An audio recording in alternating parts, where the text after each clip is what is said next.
बहुत सारी बातें हैं गौतम जी ने और कृष्णकांत जी ने बोल दी हैं, काफ़ी बातें आ चुकी हैं। मैं इतना कहना चाहूँगी कि हमें ये कैसे मालूम लगता है कि जमहूरियत जो है या लोकतंत्र जो है वो खतरे में है।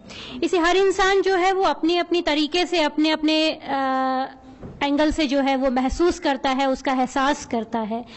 लेकिन मुझे ऐसा लगता है कि जो पत्रकार होता है, जो जर्नलिस्ट होता है, वो तब ये जान पाता है जब वो दूसरों की स्टोरीज कर रहा होता है, दूसरों की कहानियों से रूबरू हो रहा होता है, उन्हें अपने में उतार रहा होता है, तब उसे मालूम लगता है कि जमहूरियत या लोकतंत्र जो है वो कितना खतरे में है। जमहूरियत का मतलब कभी भी अक्सरियत जो है वो नहीं होता है, जो मेरे ख्याल से उसका मतलब होता है कि आखिरी पायदान पर बैठा वो आदमी जिसे कुछ भी खाने का, कोई भी त्योहार मनाने का, किसी भी भाषा को बोलने का, अपने तरीके से शादी करने का, कुछ भी कहीं भी नौकरी करने का, कहीं भी मकान लेने का जो होता है वो अधिकार होता है। लेकिन जब इन अधिकारों पर अंकुश लगने लगता है, पाबंदी लगने लगती है, विरोध होने लगता है, तब एक पत्रकार को मालूम लगता है, तब उसको एहसास होता है कि कहीं ना कहीं हालात जो हैं वो बेहद खराब हैं या खराब होने वाले हैं और बहुत ज्यादा खराब जो हैं वो हो चुके हैं। तब उसे ये महसूस होता है। जैसे मैं इसमें दो उदाहरण देना चाहूंगी। लंबे अरसे से मैं पश्चिमी उत्तर प्रदेश, वेस्टर्न यूपी और हरियाणा कवर करती हूं। मैंने अपने बचपन से लेकर इस सरकार के आने तक कभी भी हरियाणा में माइनॉरिटी के खिलाफ इस तरह की नफरत और इस तरह का भेदभाव जो है वो नहीं देखा था। पश्चिमी उत्तर प्रदेश में भी छुटपुट घटनाओं को छोड़ दें तो इस तरह की बात जो है वो नहीं देखी थी।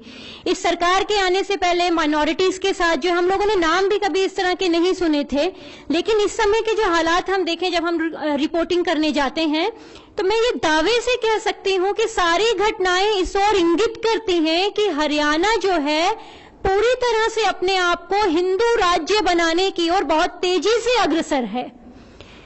त्योहारों पर वहां की पुलिस तय करेगी कि आपकी बिरयानी में क्या डलता है, क्या डलेगा, क्या नहीं डलेगा, आप कौन से त्योहार करेंगे, आप कहां पर रहेंगे, आप कौन सी भाषा बोलेंगे।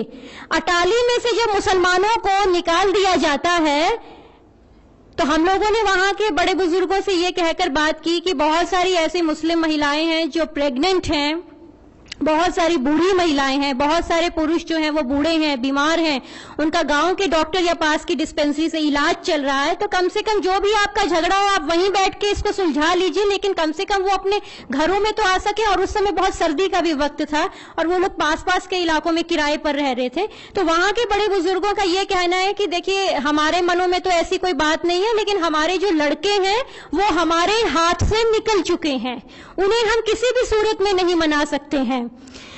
ये दलील जो है ये उनकी थी। इसी प्रकार से अगर हम वेस्टर्न यूपी की बात करें, मुझे अच्छे से याद है जिस समय मैंने दादरी में अखलाक वाला इशू कवर किया था, हम लोग कवर कर रहे थे, वहां पर भी यही इशू आया था। हम लोगों ने ये सोचा था कि दादरी में जो बिसाड़ा जो गांव है, शायद ये उस गांव की घटना है, इसीलिए उसी गांव में इतनी ज्यादा नफरत होगी या जहर होगा। तो मेरे साथ एक और साउथ इंडियन जर्नलिस्ट से हम लोगों ने तय किया कि हम बिसाड़ा के साथ साथ आसपास के 10 गांव का सर्वे करते हैं कि वहां पर कैसी स्थिति है।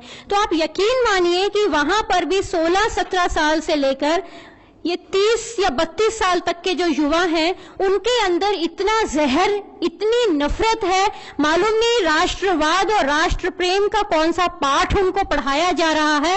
ये जो नई फौज आ रही है, नई फसल जो तैयार हो रही है, इसमें इतनी नफरतें और जहर से इसको सींचा जा रहा है कि आने वाला जो दौर है वो इससे भी ज्यादा हम लोग खतरनाक तरीके से सोच सकते हैं।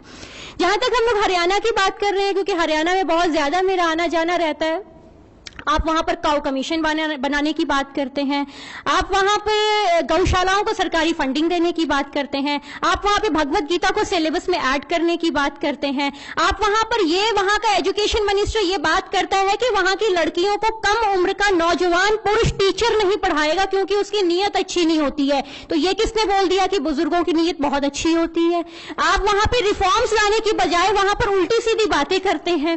तो आम आदमी किससे शादी करेगा, कौन सी भाषा बोलेगा, क्या करेगा, कहां आएगा, कहां जाएगा, ये आप लोग तय करते हैं। अभी एक और विचार आ रहा है आरएसएस की तरफ से कि 12वीं कक्षा तक जो है वो अंग्रेजी जो है वो नहीं पढ़ाई जाए, रीजनल जो क्षेत्रीय भाषाएं हैं उनमें पढ़ाई लिखाई हो।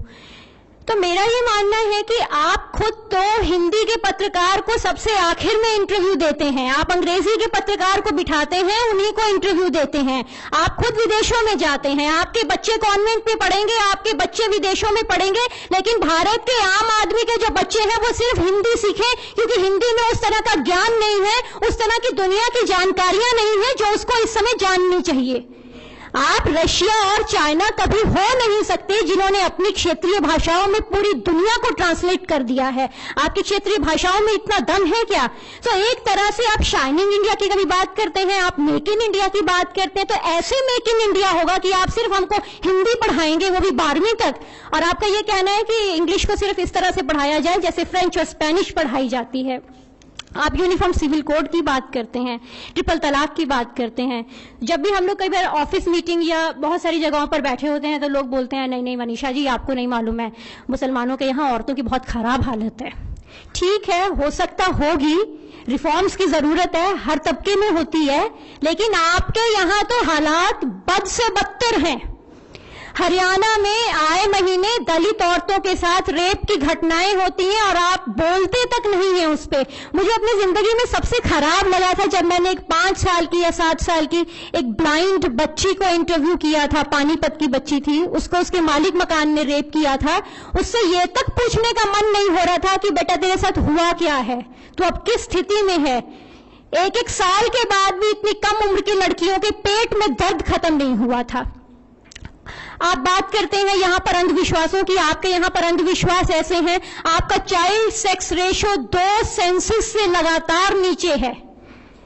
उत्तर प्रदेश की अगर हम लोग बात करते हैं तो उत्तर प्रदेश के उन जिलों में चाइल्ड सेक्स रेशो लड़कियां सबसे कम है जहां के लोगों को मुसलमानों की महिलाओं की चिंता है।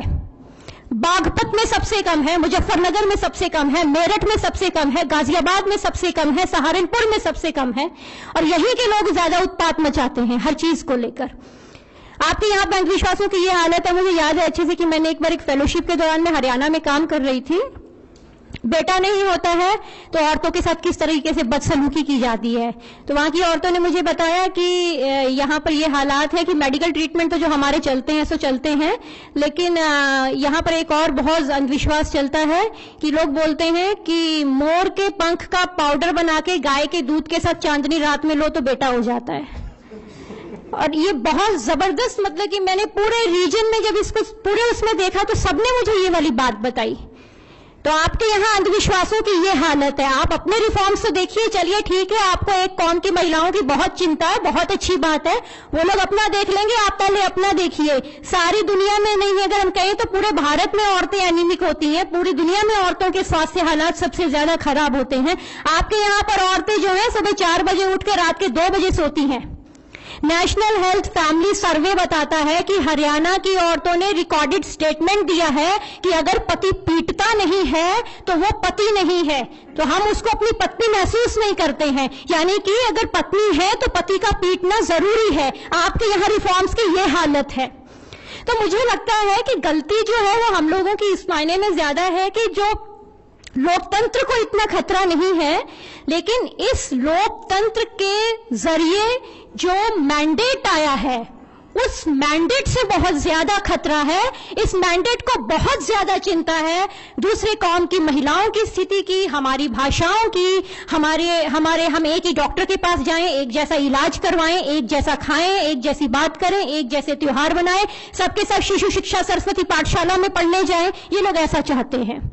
तो मुझे लगता है कि जिस तरह की बातें हो रही हैं पॉलिटिकल सिस्टम में, कृष्णकांत ने भी यही बात कही थी कि ले दे कि जब हमारे पास ऑप्शन नहीं रहता है, बातें ये भी हो रही हैं कि अभी तो हमें 3 साल और झेलना है, जितनी चीजें खराब हो चुकी हैं उससे ज्यादा खराब होंगी, तो अगली बार के लिए भी ऑप्शन नहीं है। तो इतनी मेजॉरिटी से तो ये लोग नहीं आएंगे, लेकिन कहते हैं कि आएंगे यही लोग। अगर आप कुछ भी अपनी बात करते हैं तो सोशल मीडिया पे ट्रोलिंग के लिए इनकी एक लंबी चौड़ी फौज है। सोशल मीडिया की जब हम बात करते हैं, ये लोग यहां तक तय करते हैं कि आपकी फेसबुक लिस्ट में कौन रहेगा कौन नहीं रहेगा। मुझे अच्छे से याद है, एक बार चंगेजी के यहाँ चिकन खाते हुए मैंने अपना एक फेसबुक पे फोटो लोड कर दिया था, तो मुझे खूब गालियां पड़ी थी और वो फोटो मुझे हटाना पड़ा था। लोगों ने बोला था कि मनीषा जी, इससे हमारी ना भावनाएं आहत हो रही हैं। आप इंसान को मार देते हैं तो आपकी भावनाएं आहत नहीं हो रही हैं, हमारे चिकन खाने से आपकी भावनाएं आहत हो जाती हैं। सो गलती हम लोगों की है। अगली दफा के लिए अगर कुछ चीजों में हम लोग सुधार कर सके तो मुझे लगता है कि एकजुट होकर छोटी छोटी चीजों को भुलाकर बहुत सारी चीजों पर सहमति करनी होगी। बहुत सारी चीजों को अगर हम लोग जो हमें अलग कर रही हैं, कहीं ना कहीं हमें छोटे कास्ट में या समुदाय में या भाषा में या कल्चर में बांध रही हैं, उन चीजों को छोड़ के हम लोगों को एक मंच पर आना चाहिए। शुक्रिया।